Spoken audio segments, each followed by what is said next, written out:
வந்திருக்கிறார். அவர்களை பற்றி மூலியமாய் பேசுகிற வார்த்தைகளை கேட்டு நம் தேவ ஆசீர்வாதத்தை பெற்றுக்கொள்வோம். அல்லேலூயா. உங்களை பார்த்ததில் எனக்கு மிக மகிழ்ச்சி, ரொம்ப சந்தோஷம். ஆண்டவராக இயேசு கிறிஸ்துவின் இனிய நாமத்தினாலே உங்களுக்கு இனிய புத்தாண்டு வாழ்த்துக்கள் என் சார்பாகவும் மனது சார்பும் பிள்ளை சார்பாகவும் நான் தெரிவித்துக் கொள்கிறேன். உங்களை பார்த்ததில் எனக்கு ரொம்ப ரொம்ப சந்தோஷமா இருக்கு. மீண்டுமாய் ஆண்டவர் அவருடைய வார்த்தையை அறிவிக்கிறதுக்காக அடியானை கொண்டு வந்து பாவியானை ரட்சித்து உங்களிடம் நிறுத்தி அவருடைய வார்த்தைகளை உங்களிடத்துல பகிர்ந்து கொள்ள நான் ரொம்ப சந்தோஷம் அடைகிறேன். இதே இல்லை, நேற்று நாங்கள் கிராம பகுதியில் ஊழியத்துக்கு போயிட்டு வந்தோம் சுவிசேஷத்துக்கு. அப்போ நான் ஐயா நேற்று கூட எனக்கு மண்டியில் ஓடிட்டே இருக்குது அந்த காரியம் சொல்லணுன்றதுக்காக. உங்களுக்கு தெரியும், ஐயா சொன்னார் சாட்சியா பிள்ளையுடைய திருமண காரியம் இருக்கு. ஆனால் அவர் ஊழியத்தில் காலையிலேருந்து ஈவினிங் வரைக்கும் நல்லா எனர்ஜிக்கிட்டாக இருப்பார். உங்களுக்கு பார்த்துருப்பீங்க, ஐயா பற்றி உங்களுக்கு சொல்ல வேண்டியதில்லை. பட் என்னுடைய அனுபவத்தில் நான் சொல்கிறேன், சிரிச்சுக்கிட்டே இருப்பார், எனர்ஜிக்கிட்டே இருப்பார். முடிச்சுட்டு நாங்கள் ரிட்டர்ன் திரும்பி வரும்போது பாட்டு போட்டு ஒரே டான்ஸ், அதுவும் பெரியவங்க கூட இல்லை, சின்ன பசங்களுக்கு கூட. நான் அவர் பார்க்கும்போது ஒரே ஒரு விஷயம் தான் எனக்கு தோணுச்சு, என்ன இவரு பிள்ளைக்கு திருமண காரியம் இருக்கு, மனசுல ஓடுதான் சொல்றேன், இவ்வளோ காரியம் இருக்கு, காலிலேருந்து ஒரு சோர்வு இல்லை, கர்த்தருடைய வார்த்தை அறிவிக்கிறாரு, பாடல் பாடுறாரு, தெருவில் நின்று டான்ஸ் ஆடுறாரு. இதெல்லாம் எது எப்படி எனக்கு ஒன்றும் புரியல. அப்படியே மனசுல ஓடிக்கிட்டு இருக்கும்போது ஒரு வசனம் எனக்குள்ள வந்தது. என்னன்னா, முதலாவது தேவனுடைய ராஜ்யத்தையும் அவருடைய நீதியையும் தேடுங்கள், அப்பொழுது இவைகள் எல்லாம் கூட கொடுக்கப்படும். இப்போ அவருக்குள்ள ஒரு சில தேவைகள் இருக்கும், சில பண தேவைகள் இருக்கும், பிள்ளையோட திருமணம் குறித்து அநேக வாதங்கள் இயக்கங்கள் இருந்தாலும் இதெல்லாம் அஞ்ஞானிகள் தேடி நாடி தேடுவாங்க. ஆனால் கர்த்தரை சார்ந்திருக்கிறது தான் தெரியும், முதலாவது நான் அவருடைய ராஜ்யத்தை நீதி தேடும் பொழுது எல்லா காரியமும் அவர் பார்த்துப்பார். அல்லேலூயா. அதெல்லாம் என் மனசுக்குள்ள ஓடிக்கிட்டே இருந்தது. அந்த காரியத்தை ஐயாக்கிட்ட ஷேர் பண்ண எனக்கு தோணுச்சு. கர்த்தருக்குள்ள நம்ம எப்பொழுதும் சந்தோஷமா இருக்கிறது தான் அவருடைய பலன், நம்மளுடைய பலன். அந்த பலனை எனக்கு பார்த்து இந்த காரியத்தை ஷேர் பண்ண தோணுச்சு. சரி, நம்ம வார்த்தைக்கு நேராக கடந்து போயிடுவோம். எடுத்தவங்க வாசிங்க. நம்ம அதுக்கு முன்பாக கடந்த முறை வரும்பொழுது ஒரு சில காரியத்தை குறித்து நான் உங்களோடு கூட பகிர்ந்து கொண்டேன். என்ன விஷயம்னு பார்த்தீங்கன்னா, உடன்படிக்கை பெட்டி. பரவாயில்ல, நிறைய பேர் ஞாபகம் வச்சிருக்கீங்க, ஒரு சில பேர் புதுசாக இருக்கீங்க. கர்த்தருடைய வார்த்தை, அந்த உடன்படிக்கை பெட்டி ஓபேத் ஏதோமுடைய வீட்டில் இருக்கும் பொழுது அது நிமித்தமா அவனையும் அவன் குடும்பத்தார் அனைவரையும் ஆசீர்வதித்தார். அது நம்ம அந்த காரியத்தில் பார்த்தோம். அந்த பெட்டிக்குள்ள என்ன இருந்ததுன்னா, கற்பனைகளால கர்த்தர் எழுதி கொடுக்கப்பட்ட கர்த்தருடைய வார்த்தைகள், சத்தியங்கள். இதை அப்படியே தொடர்ச்சியாக தான் நம்ம பார்க்க போகிறோம். எடுத்தவங்க வாசிங்க. யாத்திராகமம்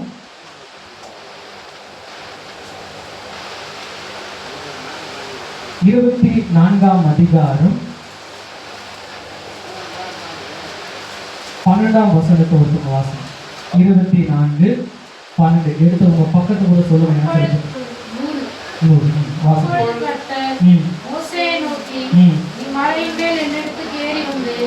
அங்கே இரு, நான் உனக்கு கற்பனைகளையும் நீ அவர்களுக்கு உபதேசிப்பதற்கு நான் எழுதின நியாயப்பிரமாணத்தையும் கற்பனைகளையும் கொடுப்பேன் என்றார். கண்கள் முடிக்கிறோம். நல்லா ஆண்டவரே துதிக்கிறோம், தோற்கடிக்கிறோம்ப்பா.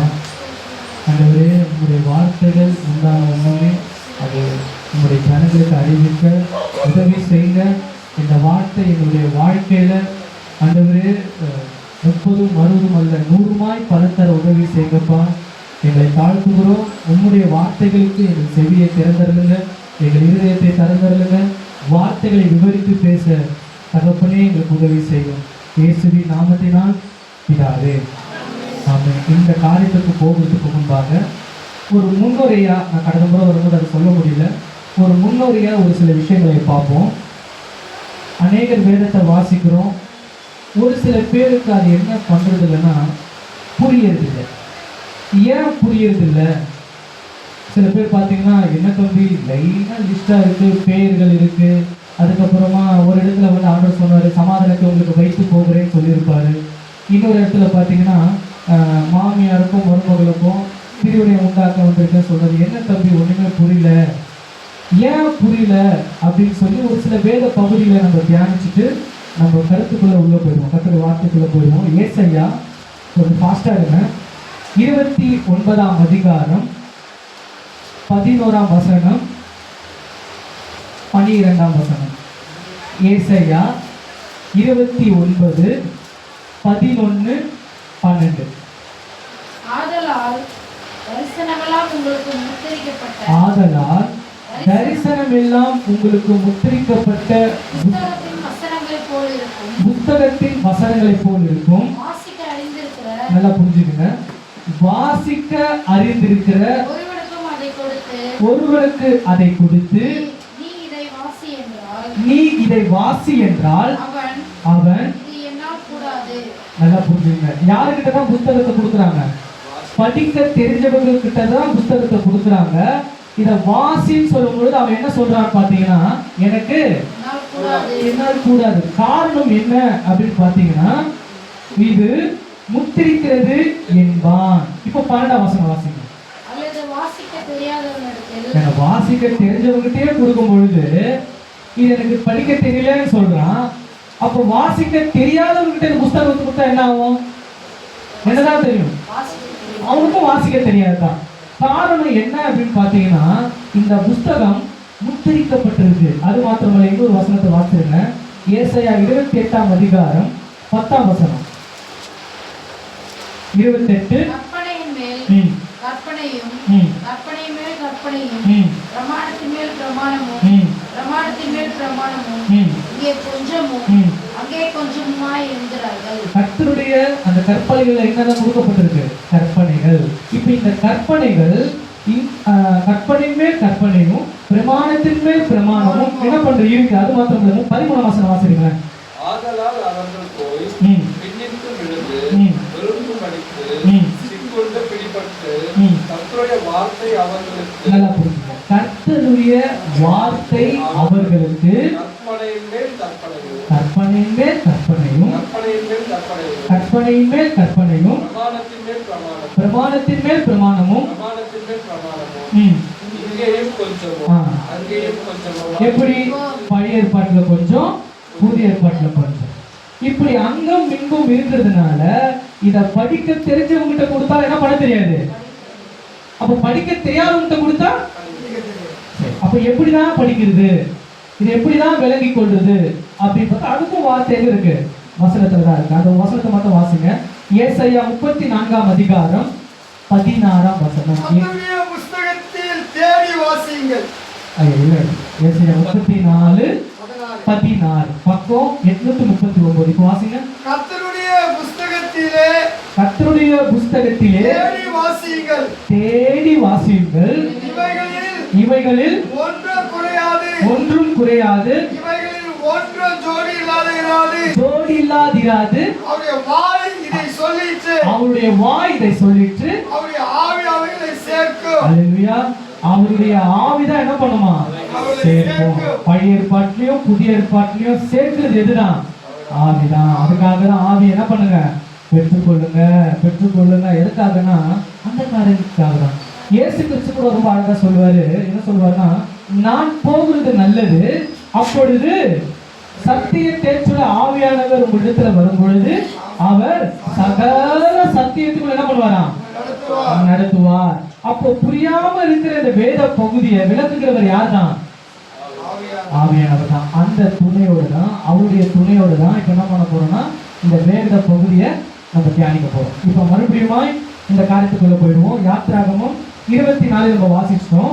24:12 வாசிச்சிட்டோம். இப்ப யாத்திராகமம் 34:28 வாசிச்சோம்.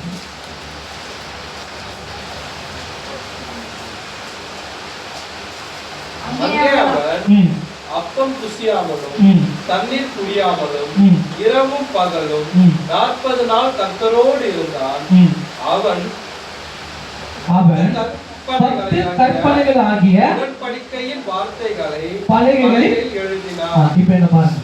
இப்ப இந்த பலகை தான் யாருடைய வீட்டுல இருந்தது? ஓபேல் தேவனுடைய வீட்டுல இருந்தது. அதை நிமித்தமாய் அவனையும் அவன் குடும்பத்தையும் அவனுக்கு உண்டான எல்லாவற்றையும் கர்த்தர் என்ன பண்ணாரு? ஆசீர்வதித்தார். அல்லேலூயா. ஹalleluya. தேவனுடைய நாமத்திற்கு மகிமை உண்டாவதாக. இப்பதான் நம்ம கருத்துக்குள்ள போக போறோம். அந்த கற்பனையில என்ன எழுதப்பட்டிருக்கு? ஒரு 10 கற்பனைகள் அப்படின்னு நிறைய கற்பனைகள் இருக்கு. ஒரு 10 மெயினான கற்பனைகள் அது எழுதப்பட்டிருக்கு அப்படின்னு போட்டிருக்கு.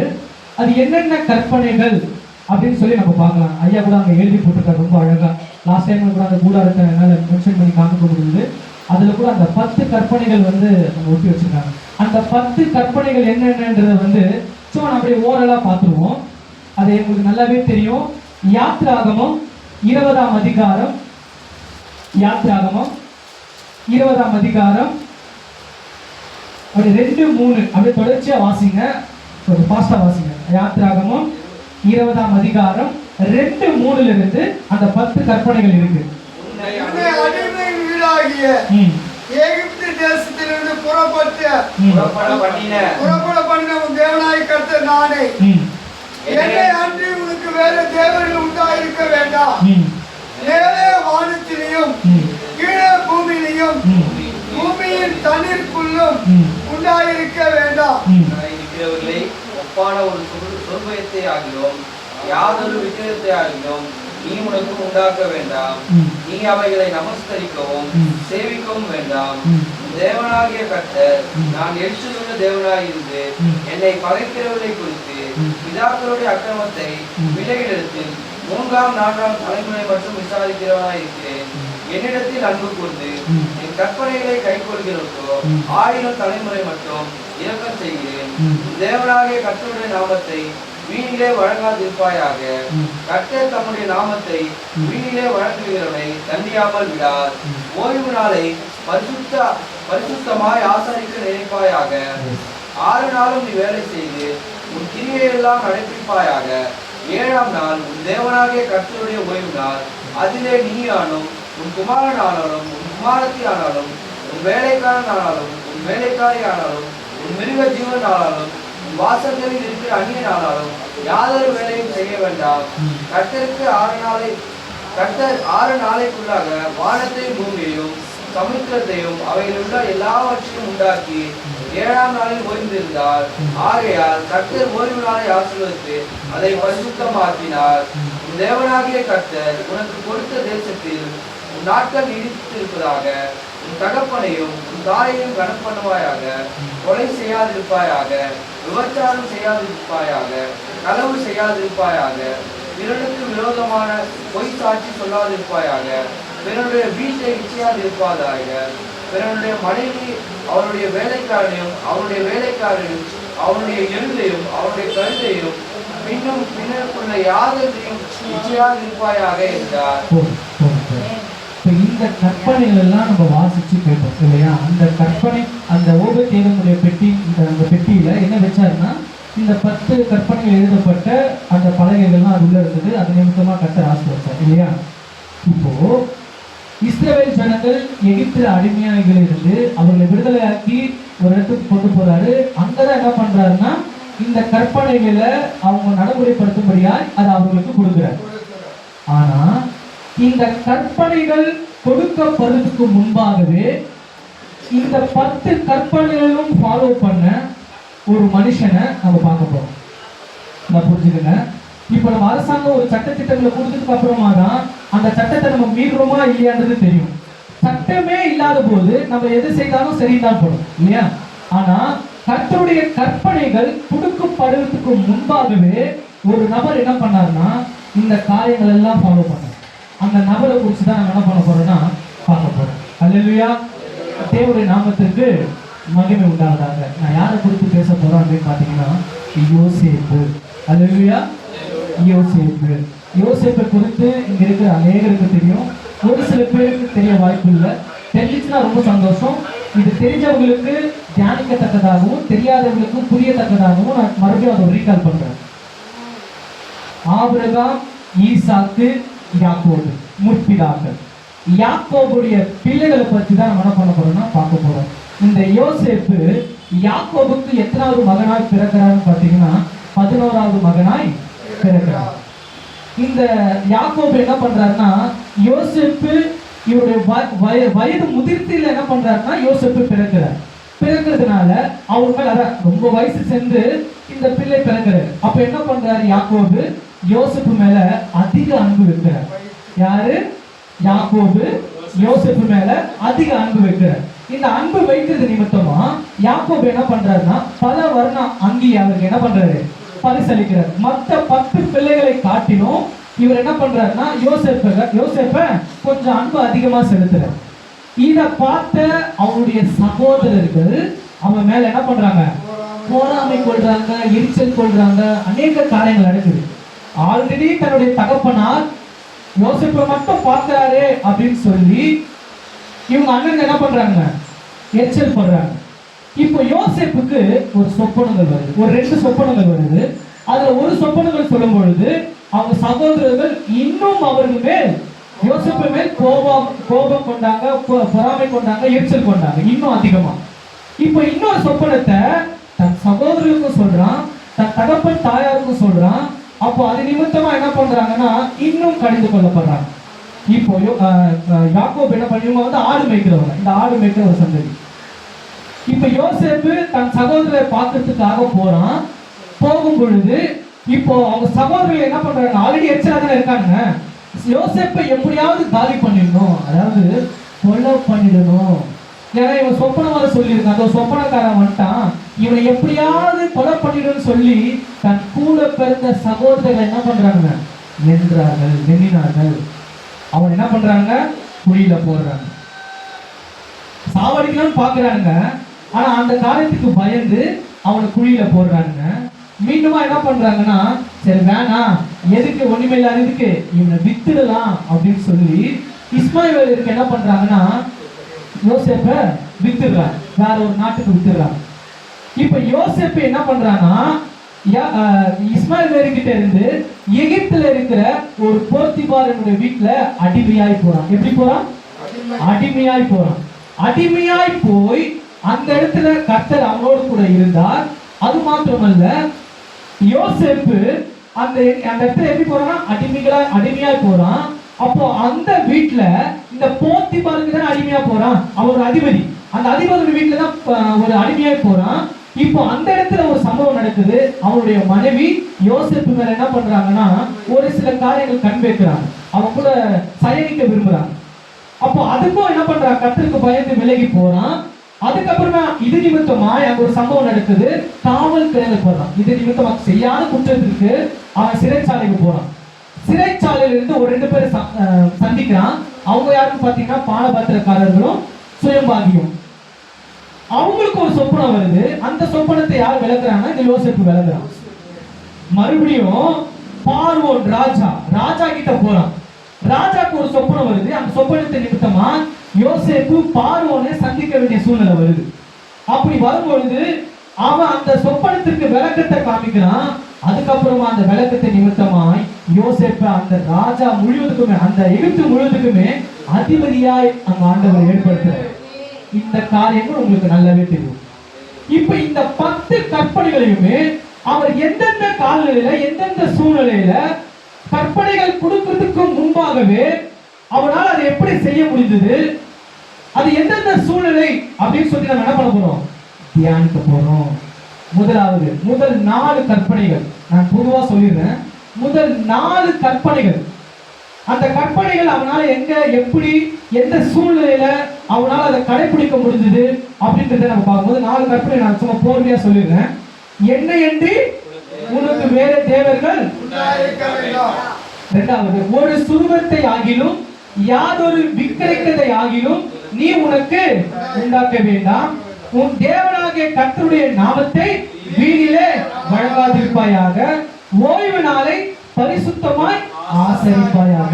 இது 4 இந்த கற்பனைகளுமே அவன் எந்த இடத்துல நடைமுறைப்படுத்தினா அதை கடைபிடிச்சா அப்படின்னு நம்ம பார்ப்போம். எடுத்து உங்க வாசிங்க. ஆதியாகமம் 39ஆம் அதிகாரம்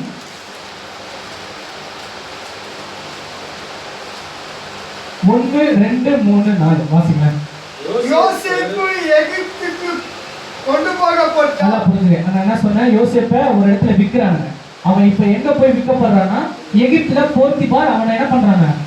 அடிமையாய் வாங்குறாங்க. இப்போ அந்த வீட்டுல இருக்கான், வாசிங்க ஐயா. பார்வோனுடைய பிரதானியும் தலையாளிகளுக்கும் அதிபதியுமாகிய போர்த்திபார் என்ற எகிப்து தேசத்தான் அவனை அவ்விடத்திற்கு கொண்டு வந்து இஸ்மவேலரிடத்தில் விலைக்கு வாங்கினான். அவங்க அண்ணங்களை வித்தானுங்க, இவர் அவனுக்கு விலை கிரகமா அவனை வாங்குறாரு.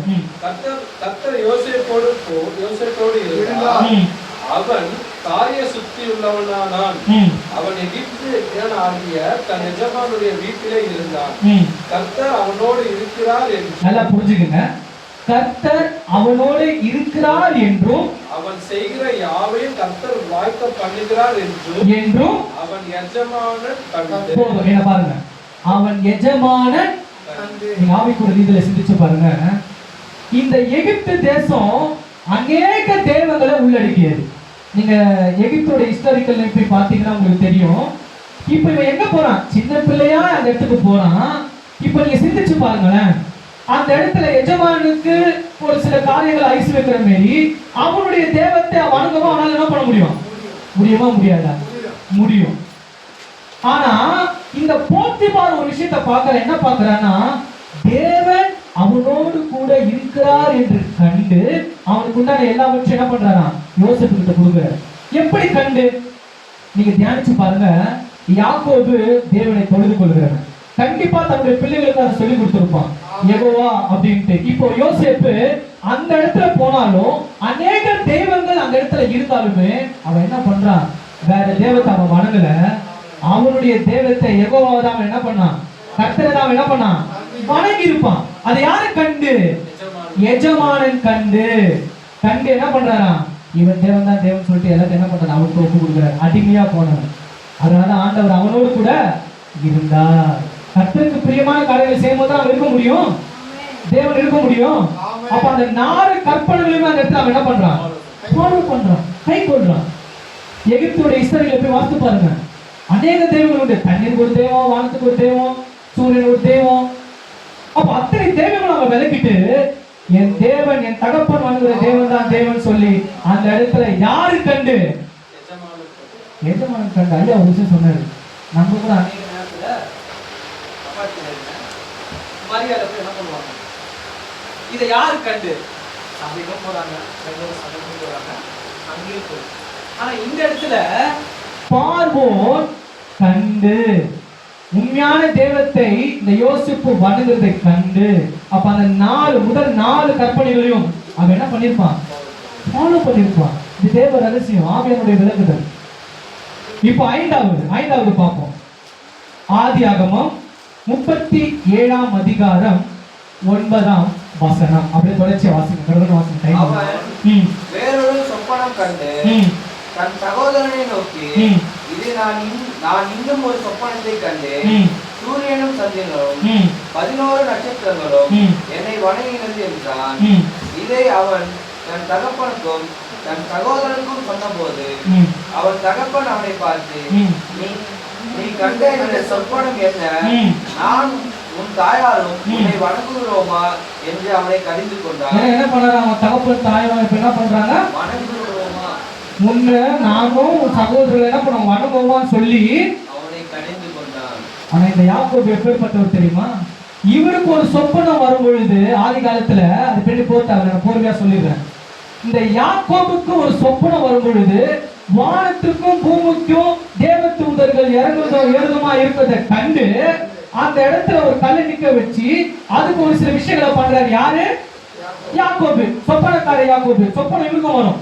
அப்போ பயபக்தியா இருந்த இந்த யாக்கோபு தன் பிள்ளைக்கு ஒரு உண்மையான சொப்பனம் வருது. அதை விலைக்கு யாக்கோபுக்கு காட்டும் பொழுது இப்ப யாக்கோபு சொல்றாரு, நான் உங்க அம்மா உங்க கால விடுவோமா, உங்க வணங்குவோமா அப்படின்னு சொல்லி என்ன பண்ணறான்? கடிந்து கொண்டார். 5வது கட்டளை என்ன தெரியுமா? தன்னுடைய தகப்பனுக்கும் தாய்க்கும் கனம் பண்ணணும். இதை அவன் எப்படி ஃபாலோ பண்றான் பாருங்க. நான் சொன்னேன், அவங்க சகோதரர்கள் ஆடு மேய்க்கிறவர்கள். அவர்களை போய் என்ன பண்ணுவான்? யோசேப்பு போயிட்டு உணவளிக்கிறதும் அவங்களுடைய பொல்லாத காரியத்தை சொல்றதும் தான் இவருடைய வேலையை. இப்போ தன்னுடைய தகப்பனார் யாக்கோபு ஒரு இடத்துக்கு அனுப்புறாரு, நீ போய் சகோதரர்களை பாரு அப்படின்ட்டு. அவன் என்ன பண்றான் தெரியுமா? வாசித்து பாருங்க. 13ஆம் வசனம், 37-13 வாசிக்கல.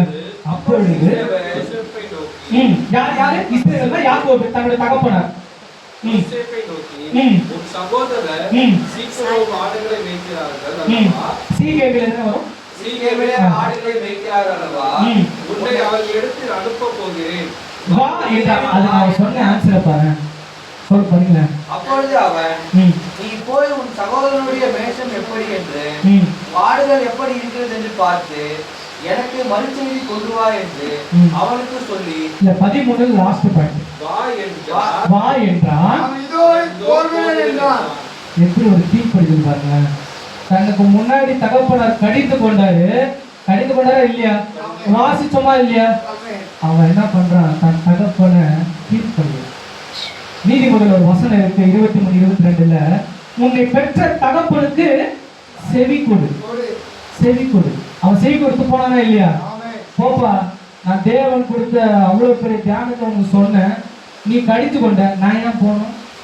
அது ஐயா அழகா பிரச்சனை பண்ணும்போது சொன்னாரு, யாரும் என்ன பண்றது இல்லை, கீழ்ப்படுது இல்லை. ஒரு குறிப்பிட்ட வயசு வரைக்கும் கீழ்ப்படுது, அதுக்கப்புறமா போனா. ஆனா இந்த யோசேப்பை தன் தகப்பனா என்ன பண்றாராம்? கடிந்து கொண்டாராம். ஆனா அந்த மனுஷன், நீ வா உன் சகோதரனை போ, நான் ஏன் போறேன், நானா போக மாட்டேன் அப்படின்னு சொல்லல. இப்போ போறேன். என்ன பண்றான்? போகிறேன். இந்த காரியங்கள் அவனால எப்படி கடைப்பிடிக்க முடியுது? இந்த கற்பனைகளை எப்படி கற்பனை இல்லாத போது அவங்களை கடைப்பிடிக்கிறது நம்ம பின்னாடி பார்ப்போம். அடுத்த கட்டளை, 6வது கட்டளை, கொலை செய்யா. இது எங்க இடத்துல பார்ப்போம்? ஆதியாகமம் 42ஆம் அதிகாரம் 1, 2, 3. நான் ஒரு பொறுமையா சொல்லிடுறேன். இவங்க சகோதரர்கள் என்ன பண்ணிட்டாங்க? அவங்க வித்துட்டாங்க. இவன் எங்க இருக்கான்? எகிப்துல இருக்கான், அதிபதியா இருக்கான்.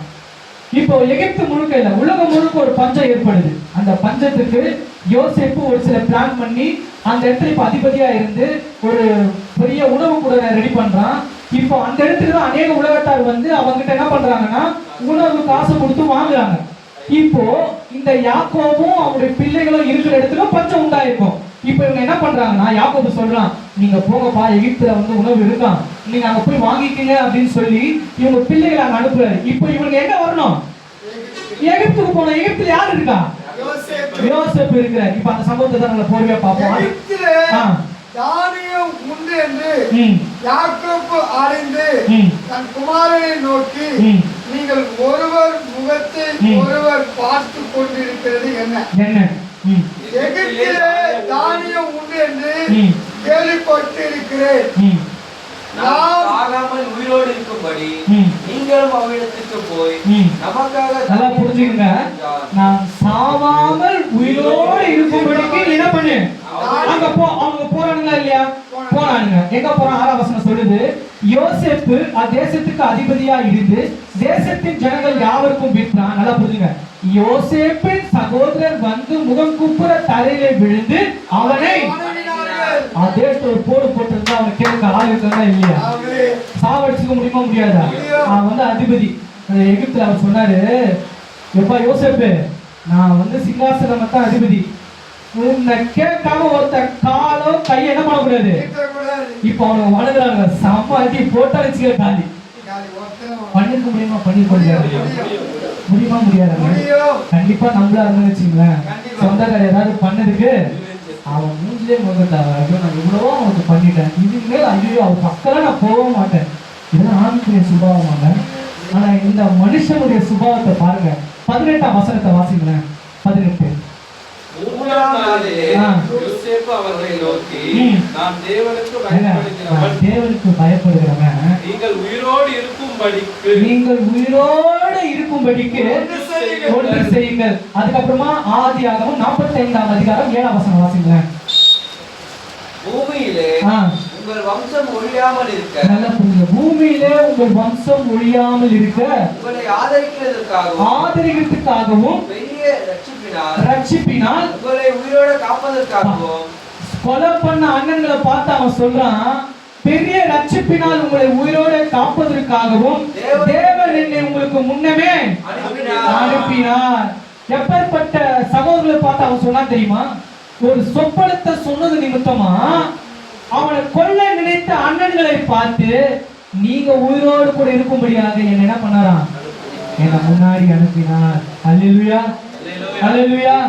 ஒரு சொப்பனத்தை சொன்னது நிமித்தமா இன்னும் அவங்களை எரிச்சல் மூட்டுற அளவுக்கு யோசேப்பு மேல எரிச்சல் கொண்டானுங்க, கொலை பண்ண நினைக்கிறானுங்க.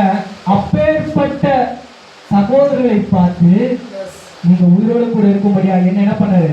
என்னை முன்னே அனுப்பினார். எப்பேற்பட்ட அன்பு பாருங்க, எப்பேற்பட்ட அன்பு பாருங்க. ஹல்லேலூயா. இயேசு கிறிஸ்து கூட ஒரு இடத்துல உபதேசிக்கும் பொழுது கொலை செய்யாதிருப்பாயாக என்று பூர்வத்தாருக்கு சொல்லப்பட்டிருக்கிறதை நீங்கள் கண்டிருக்கிறீர்கள். நான் உங்களுக்கு சொல்லுகிறேன், தன் சகோதரனை நியாயமில்லாமல் நியாயமில்லாமல் கோபித்துக் கொள்கிறவன். இப்ப யோசேப்பு அவன் நியாயமா கோபம் பண்ணலாமா பண்ணக்கூடாதா? அந்த இடத்துல அவன் கோபப்படல, தன்னுடைய அன்பை செலுத்தினான். தங்களை விரோதிக்கிறவர்களை, அதுதான் ஆண்டு ரொம்ப அழகா சொன்னாரு, உங்களை சிநேகிக்கிறவர்களே நீங்கள் செய்கிட்டால் அதனால பலன் என்ன? உங்களை துன்பப்படுத்துறவங்களுக்காகவும் உங்களை வேதனைப்படுத்துறவங்களுக்காகவும் நீங்க என்ன பண்ணுங்க? ஜெபம் பண்ணுங்க. அது மாத்திரமல்ல, இயேசு இடத்துல சொன்னாரு, நீங்க நன்மையை என்ன பண்ண, தீமைய நன்மையால. ஒரு இடத்துல யோசேப்பு சொல்லியிருப்பாரு, இடமா சொல்லியிருப்பாரு, நீங்களோ எனக்கு தீமை செய்ய நினைத்தீர்கள், கர்த்தர் உங்களுக்கு நன்மை செய்யும்படியாக என்ன பண்ணாரு. ஹல்லேலூயா. நல்லா புரிஞ்சுங்க. பழைய ஏற்பாட்டுல இருக்கிற கற்பனை புதிய ஏற்பாட்டுல இயேசு கிறிஸ்து உருவாக்கி அவர் சொன்ன உபதேசத்தையும் இவனால என்ன பண்ண முடிஞ்சது? என்ன பண்ண முடிஞ்சதுங்க? புரியுதா இல்லையா? விளங்குதா இல்லையா? தேவனுடைய நாமத்திற்கு மகிமை உண்டாவதாக. அவன் கிட்ட எடுத்துமா பேசுறான், அவன் கொலை பண்ணல, உயிரோடு கூட இருக்கிறான். இவ்வளவு அருமையான காரியம் பாருங்க. இது அவனால எப்படி ஃபாலோ பண்ண முடிஞ்சது? இதை நம்ம பின்னாடி பார்ப்போம்.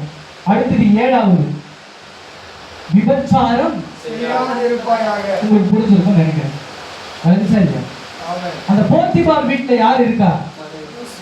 யோசேப்பு இருக்கா, மனைவி இருக்கா. ரொம்ப அருமையான சில விஷயங்கள்லாம் இருக்கு, நம்ம வாசிப்போம். ஆதியாகமம் 39ஆம் அதிகாரம்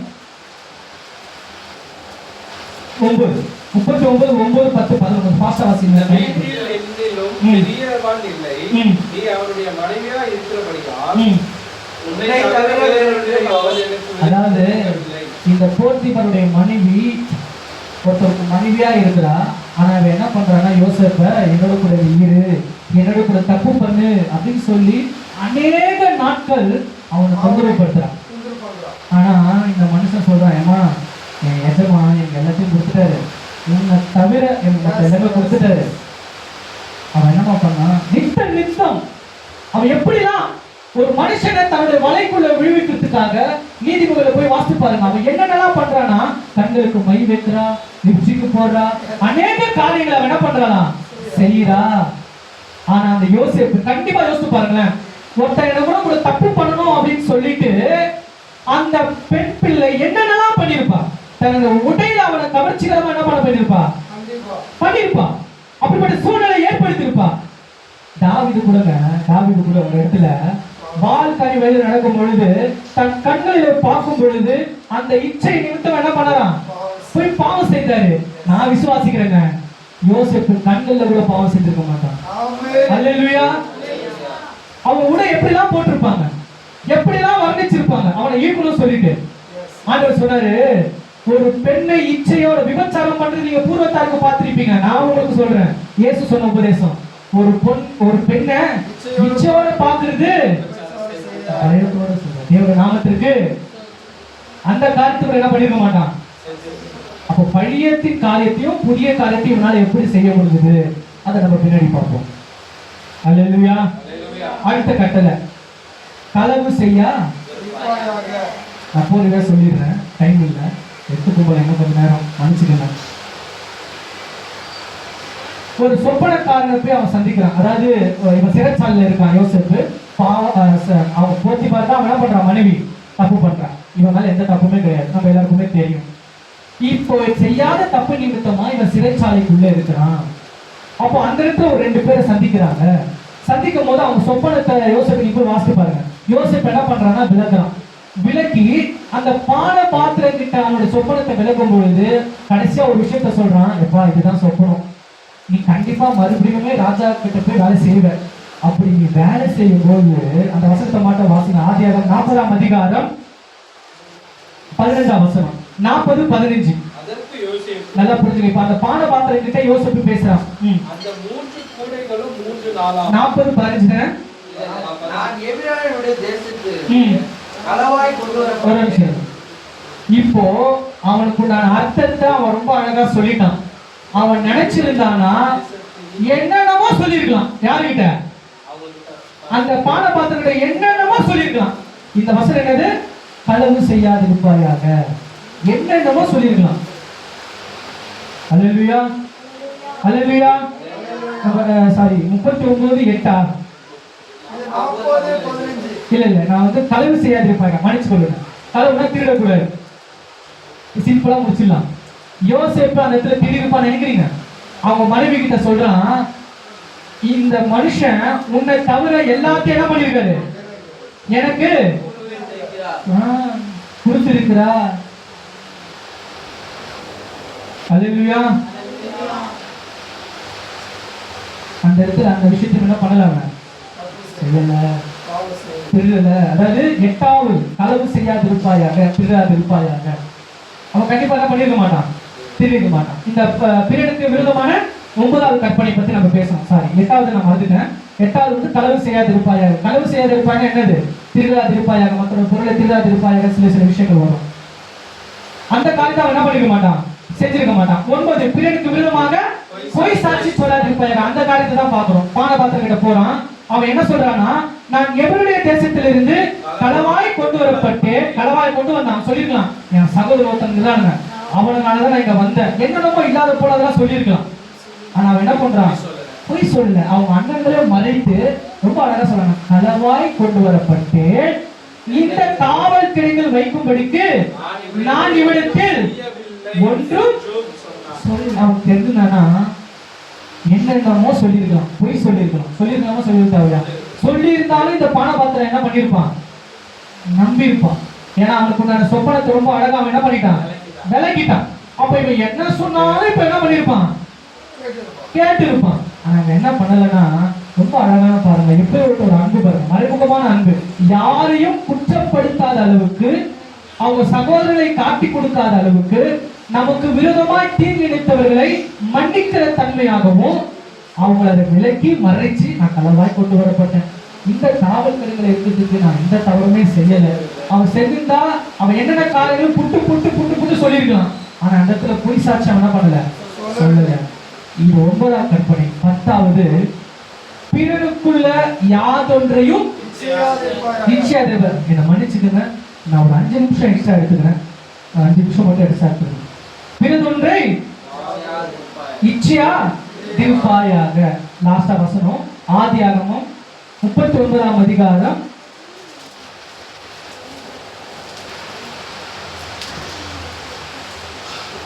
6 வாசம். 6, 7, 8, 9. ஆகையால் அவன் தனக்கு உண்டான எல்லாவற்றையும் யோசேப்பின் கையிலே ஒப்புக்கொடுத்து விட்டு, தான் புசிக்கிற போஜனை தவிர தன்னிடத்தில் இருக்கிற மற்றொன்றை குறித்து விசாரியாமல் இருந்தான்.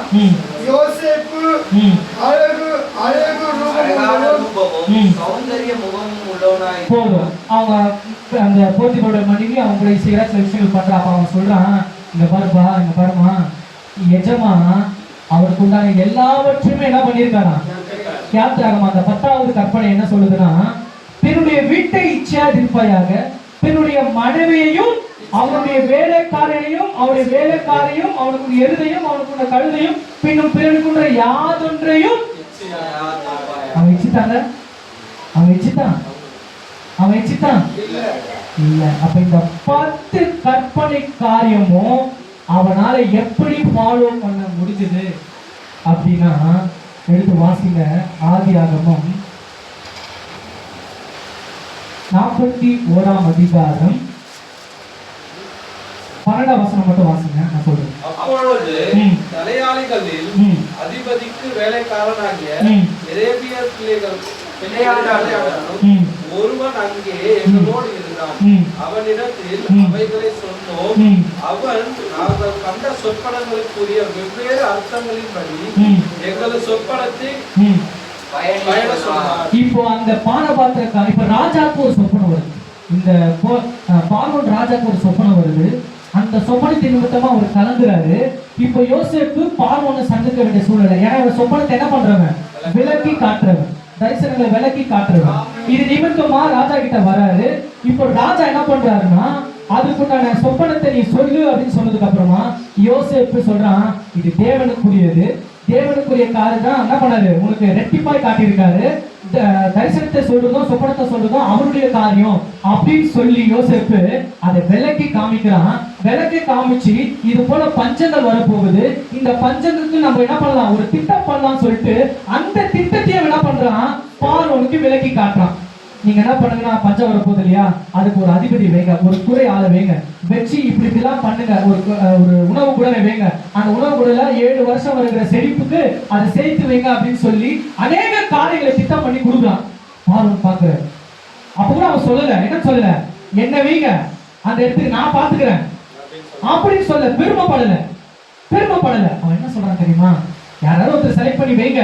உடனே பார்வோன் பாக்குறான். என்ன தெரியுமா சொல்றான் பார்வோனு, அங்க இருக்கிற அவனுடைய ஜெகத்தாண்டிக்கு ஒரு விஷயம் சொல்றான். 41 வாசிங்க. ஏன் இந்த 10 கற்பனைகளையும் அவனால் கடைபிடிக்க முடியுது என்றது இந்த வசனத்தின் மூலமா உங்களுக்கு தெரியும். அப்பொழுது பார்வோன் தன் ஊழியக்காரரை நோக்கி இப்ப பார்வோன் சொல்றான், தேவ ஆவியை பெற்ற, ஹல்லேலூயா, தேவ ஆவியை பெற்ற இந்த மனுஷனை போல வேறு ஒருவன் உண்டோ? ஹல்லேலூயா. கர்த்தருடைய வசனம் என்னவா இருக்கு தெரியுமா, தேவ ஆவியா இருக்கு. இந்த 10 கற்பனைகளையும் அவனால கை கொள்ள முடிஞ்ச காரணம் என்ன என்றால், தேவ ஆவியை பெற்ற யோசேப்பு. ஹல்லேலூயா, ஹல்லேலூயா.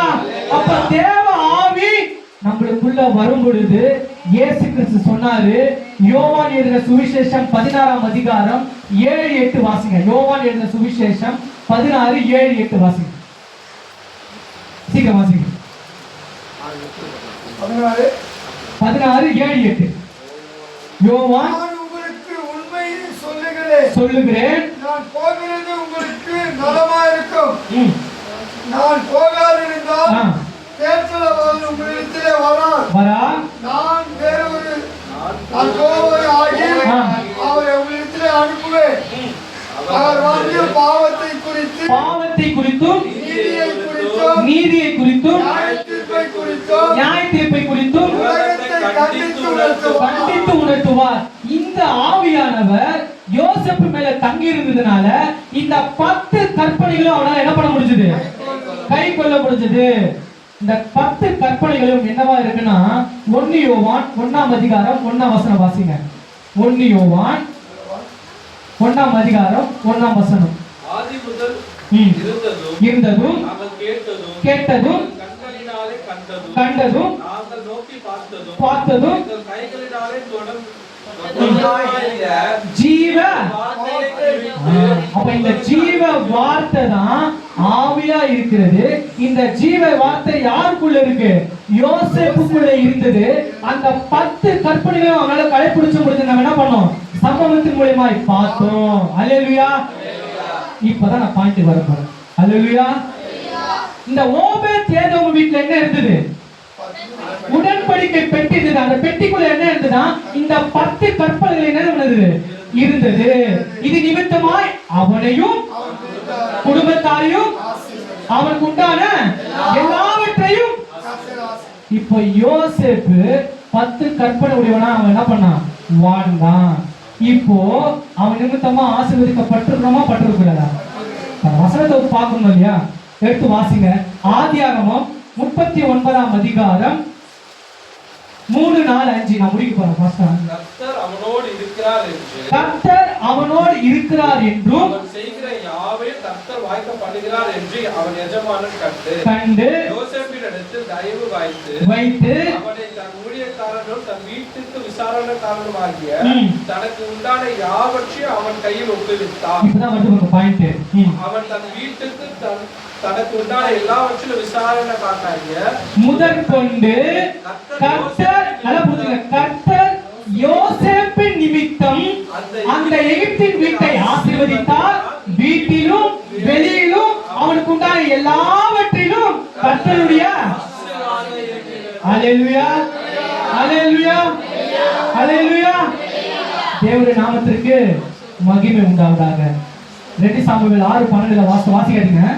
தேவனுடைய பெட்டி நிமித்தம் கர்த்தர் ஓபேத் ஏதோமின் வீட்டையும் அவனுக்கு உண்டான எல்லாவற்றையும் ஆசீர்வதித்தார் என்று தாவீது ராஜாவுக்கு அறிவிக்கப்பட்டது. இங்க யோசேப்பின் நிமித்தம் அந்த எகிப்தின் வீட்டை ஆசீர்வதித்தார், வீட்டிலும் வெளியிலும் அவனுக்கு உண்டான எல்லாவற்றையும். கர்த்தருடைய ஆசீர்வாதம் இருக்கும். எதற்காக நான் விலைக்கு உங்களுக்கு காமிச்சேன்னா, எதற்காக ஆவியானவர் இதை நம்மளுக்கு உணர்த்தினார்னா, இந்த சத்தியத்தை நம்மளுக்கு விளக்குனார்னா, நீ எந்த வீட்டுக்கு போனாலும், நீ எந்த வீட்டுல இருந்தாலும் கர்த்தருடைய கற்பனைகளை கைக்கொள்ளும் போது நிமித்தமான என்னவாகும்? அல்லேலூயா, அல்லேலூயா. அநேக சபைகளில 2026 வாக்கு தத்தங்கள் கொடுப்பாங்க. இது எதற்காக கொடுப்பார்கள் என்றால், ஆசீர்வாதத்தை நோக்கி தான் என்ன பண்ணுவாங்க? கொடுப்பாங்க. வசனம் சங்கீதத்தில் இருக்கு, கர்த்தருடைய வேதத்தில் பிரியமாயிருந்து இரவும் பகலும் அவருடைய வேதத்தில் தியானமா இருக்கிற மனுஷன் பாக்கியவான். அவன் நீர்க்கால்களின் ஓரமாய் நடப்பட்டு தன் காலத்தில் தன் கனியை தந்து இராதலிக்கிற மரத்தை போல் இருக்கிறான். யோசேப்புக்கு சொல்லப்பட்ட ஒரு ஆசீர்வாதம் என்ன இருக்குன்னா, ஆதியாகமம் 49:22-25 வாசிக்கிறேன், யாரும் பார்க்காதீங்க. யோசேப்பு கனித்தரும் செடி, அவன் நீர் ஊற்றாண்டில் உள்ள கனித்தரும் செடி, அதன் கொடிகள் சுவரின் மேல் படரும். 25 வசனம், உன் தகப்பனுடைய தேவனாலே அப்படி ஆயிற்று, அவர் உனக்கு துணையாய் இருப்பார், சர்வ வல்லவராலே அப்படி ஆயிற்று, அவர் உயர வானத்தில் உண்டாகும் ஆசீர்வாதங்களினாலும் கீழே ஆழத்தில் உண்டாகும் ஆசீர்வாதங்களினாலும் ஸ்தனங்களுக்கும் கர்ப்பங்களுக்கும் உரிய ஆசீர்வாதங்களினாலும் உன்னை ஆசீர்வதிப்பார்.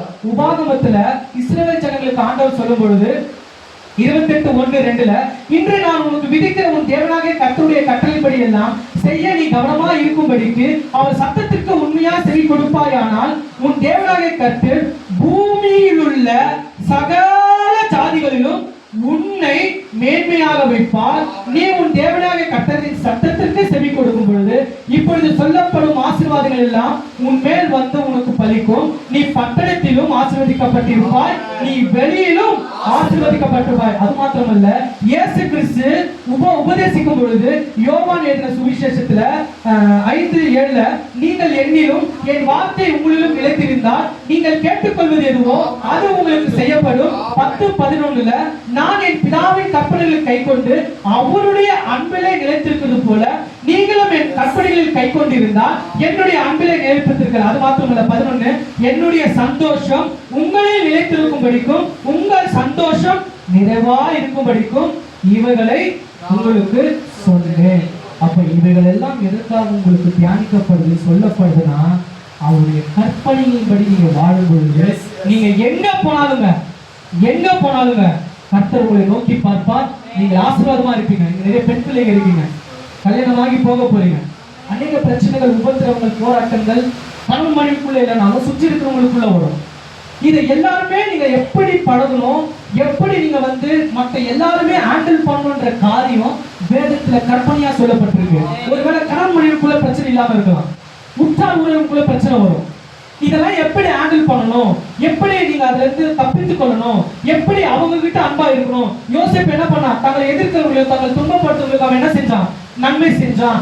இந்த காரியங்கள் எல்லாம் நீங்கள் கற்றுக்கொள்ள வேண்டுமானால் வேத வசனத்தை நீங்க அனுதினமும் படிங்க, அதை இருதயத்துல வைங்க. இது நிமித்தமா நீங்க எங்க போனாலும் என்ன பண்ணுவீங்க? அவ்வளவுதான். கண்களை மூடுவோம். இந்த வார்த்தைகளை அறிவிக்க தந்தைதான் தயவுக்காக நன்றி அப்பா. எல்லாமே கொஞ்சம்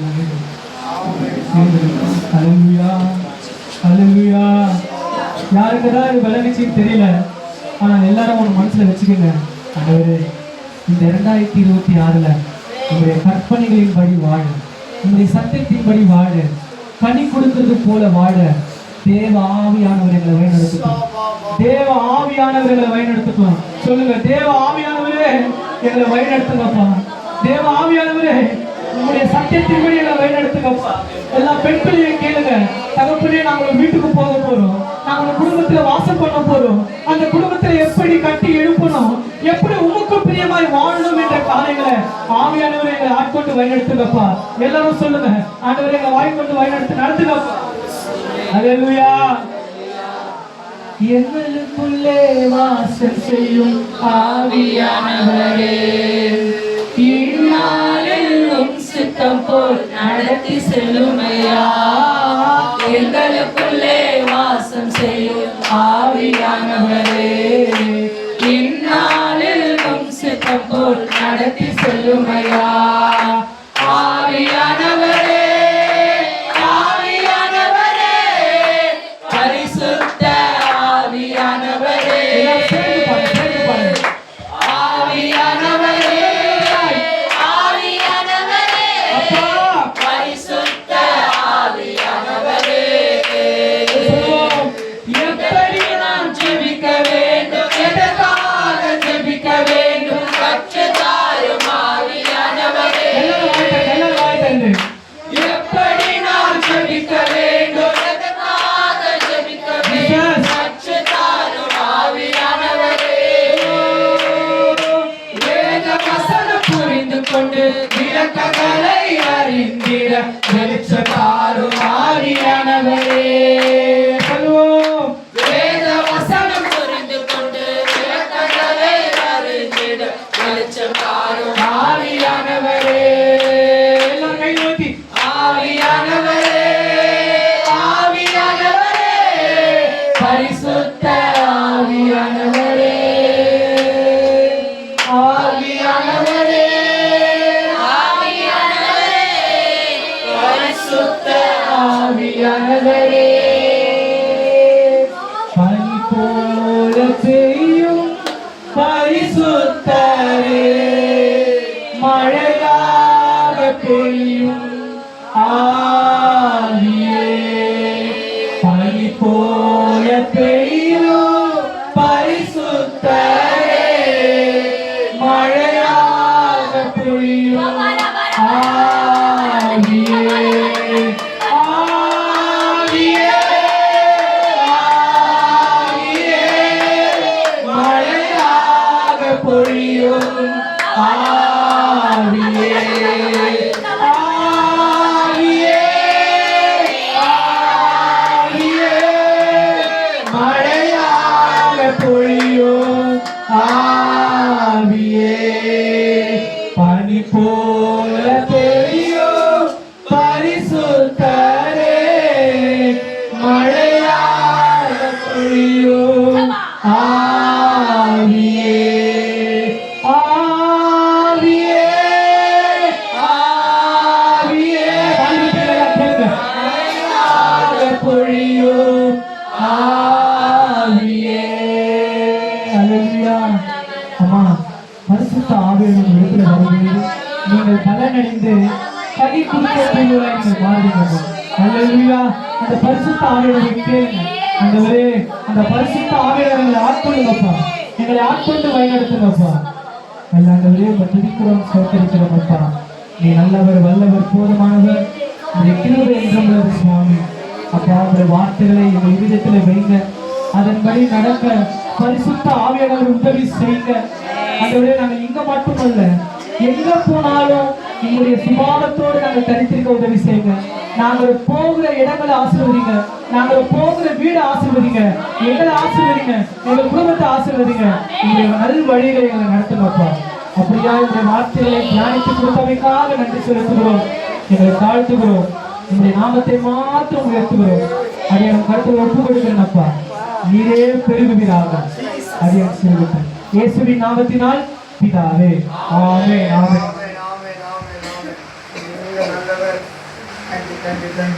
நம்மளோட பேசியிருக்கிறார். எங்களோட கரங்களை பற்றி ஆண்டவரே, நீர் எங்களுக்கு வெளிப்படுத்தின நல்ல வார்த்தைகளுக்காக ஸ்தோத்திரம். கீழ்ப்படிதலை குறித்து ஆண்டவரே எங்களோடு நீ பேசுகிறீர். ஆண்டவரே, கற்பனையை கை கொள்ளுகிற மனிதர்களாய், விசுவாசிகளாய் மாறச் சொன்னார். பெரிய காரியத்தை சொன்னார். நாம மாத்திரம் மகிமைப்படுவதாக நாங்கள் சிறுகவும் பெறுகிறோம். இயேசுவின் நாமத்தில் பிதாவை. எல்லோரும் சேர்ந்து சொல்லுவோம். என் ஆத்துமாவே கர்த்தரை ஸ்தோத்திரி, என் முழு உள்ளமே உம்முடைய பரிசுத்த நாமத்தை ஸ்தோத்திரி. என் ஆத்துமாவே கர்த்தரை ஸ்தோத்திரி, கர்த்தர் செய்த சகல உபகாரங்களையும் மறவாதே. ஆமென். அந்த கர்த்தராகிய இயேசு கிறிஸ்துவின் கிருபை, பிதாவாகிய தேவனுடைய அன்பு, பரிசுத்தாவினுடைய ஐக்கியமும் பாதுகாப்பு இன்றும் என்றும் கர்த்தருடைய வருகை வர மட்டும் நம் அனைவரோடும் உலகத்தில் இருக்கிற எல்லா பரிசுத்தவங்களும் நிலைத்திருப்பதாக. அல்லேலூயா, அல்லேலூயா, அல்லேலூயா. கர்த்தர் உங்களை ஆசீர்வதிப்பார். ஒருவர்